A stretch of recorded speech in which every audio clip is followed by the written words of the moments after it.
ओ इतिहास के गाथा संगी एक अहंकारी राजा के रग रग में अहंकार भरे ओ अहंकारी राजा के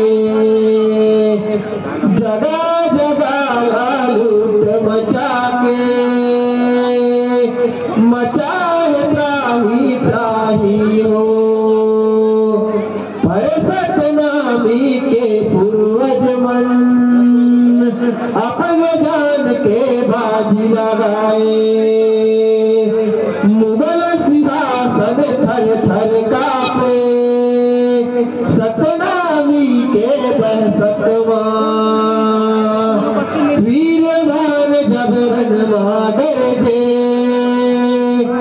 मुगल सिंहासन लाल ललकारे सुन लो इतिहास के गाथा एक साजिश के रचना रचे जागो इतिहास बजा के वही साजिश के रचना ला बोल कुछ